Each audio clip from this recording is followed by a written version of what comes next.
Hello friends, welcome to நிறைய kitchen. இன்றைக்கி நம்ம கிச்சனில் ஒரு கப் ரவையை வச்சு சூப்பரான ஒரு ஈவினிங் ஸ்நாக் ரெடி பண்ணியிருக்கேன். எவ்வளோ அருமையாக இருந்திருக்கு பாருங்கள். டேஸ்ட்டும் சூப்பராக இருக்குது. ரொம்ப சிம்பிளானது. இது ரெடி பண்ணுறதுக்கு ரொம்ப நேரம் ஆகாது.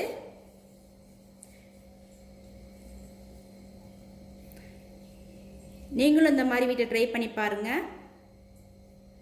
அதுக்கு முன்னாடி நம்ம சேனலை ஃபஸ்ட் டைம் பார்க்குறீங்கன்னா லைக் பண்ணுங்கள், ஷேர் பண்ணுங்கள், சப்ஸ்கிரைப் பண்ணுங்கள், பெல் பட்டனை கிளிக் பண்ணிடுங்க. 3 உருளைக்கிழங்க வேக வச்சு எடுத்துக்கோங்க.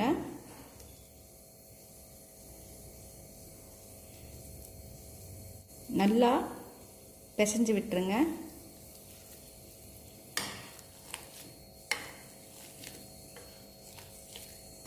உருளைக்கிழங்கு நல்லா பிசைஞ்சு எடுத்துக்கோங்க, கட்டி எதுவும் இல்லாமல்.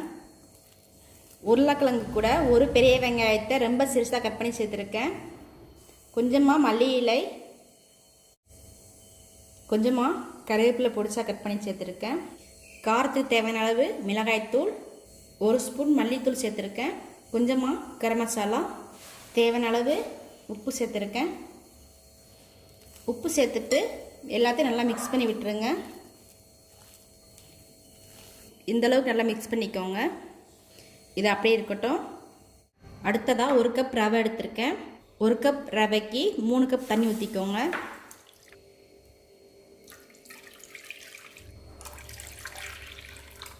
கொஞ்சமாக உப்பு சேர்த்துக்கோங்க. தண்ணி நல்லா கொதிச்சு வரட்டும். தண்ணி கொதி வந்துருச்சு. இப்போ 1 கப் ரவையை சேர்த்துக்கிடுவோம்.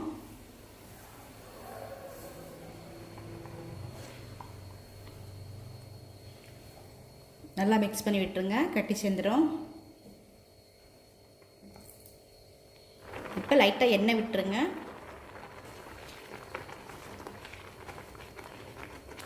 நல்லா மிக்ஸ் பண்ணி விட்டுக்கிட்டே இருங்க, இல்லை அடி பிடிச்சிரும். நல்லா மிக்ஸ் பண்ணி விட்டுருங்க. இந்த அளவுக்கு கட்டி சேர்ந்தால் போதும். இப்போ இந்த ரவை நல்லா ஆறட்டும். ரவை நல்லா ஆறிடுச்சு. நல்லா கையை விட்டு நல்லா பிசைஞ்சுக்கோங்க. கையில் லைட்டாக ஒட்டுற மாதிரி இருக்கும். அதுக்காக கொஞ்சமாக எண்ணெயோ அல்லது நெய்யோ சேர்த்துக்கோங்க. எண்ணெய் சேர்க்குறேன். நல்லா ஒரு பிளேட்டில் மாற்றி நல்லா பிசைஞ்சுக்கோங்க. ரவை நல்லா மிக்ஸ் ஆகிடுச்சு பாருங்கள், கையில் ஒட்டாமே வந்திருக்கு.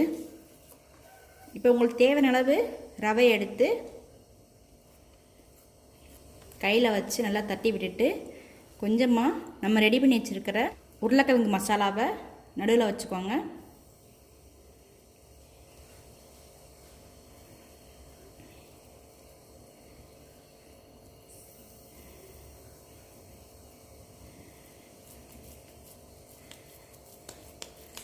நடுவில் மசாலா வச்சு நல்லா எல்லாமே க்ளோஸ் ஆகிற மாதிரி க்ளோஸ் பண்ணிடுங்க.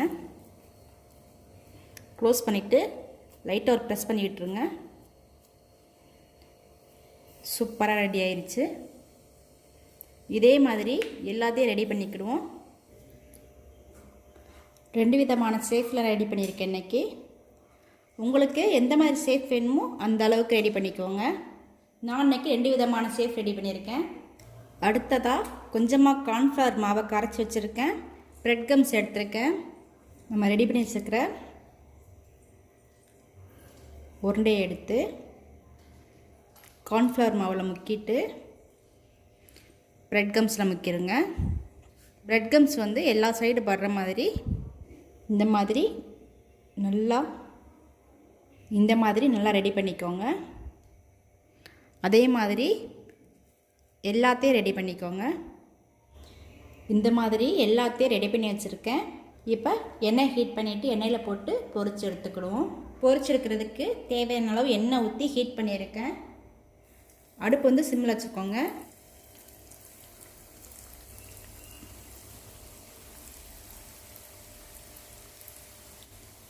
ஒன் சைடு நல்லா கலர் சேஞ்ச் ஆகி வரவும் அடுத்த சைடு திருப்பி விட்டுக்கோங்க. உடனே திருப்பி விட்டுறாதீங்க.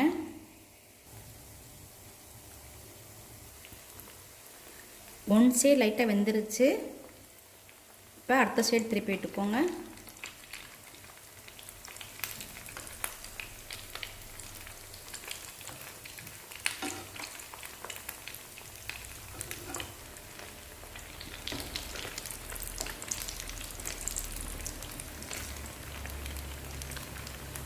ரெண்டு சைடுமே நல்லா வேகிற மாதிரி திருப்பி திருப்பி விட்டு வேக வச்சுக்கோங்க.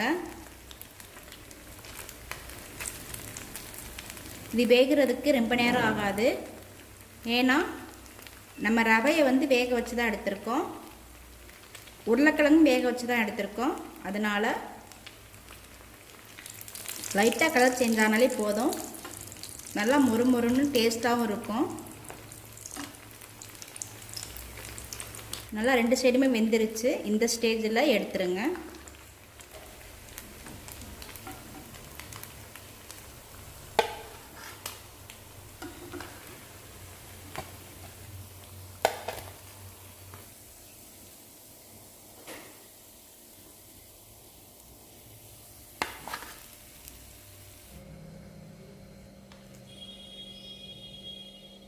சூப்பரான ரவையை வச்சு நம்ம ரெடி பண்ண ஸ்நாக் ரெடி ஆயிருச்சு.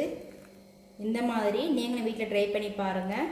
என்னுடைய சமையல் உங்களுக்கு பிடிச்சிருந்துச்சுன்னா லைக் பண்ணுங்கள், ஷேர் பண்ணுங்கள், சப்ஸ்கிரைப் பண்ணுங்கள், பெல் பட்டனை கிளிக் பண்ணிடுங்க.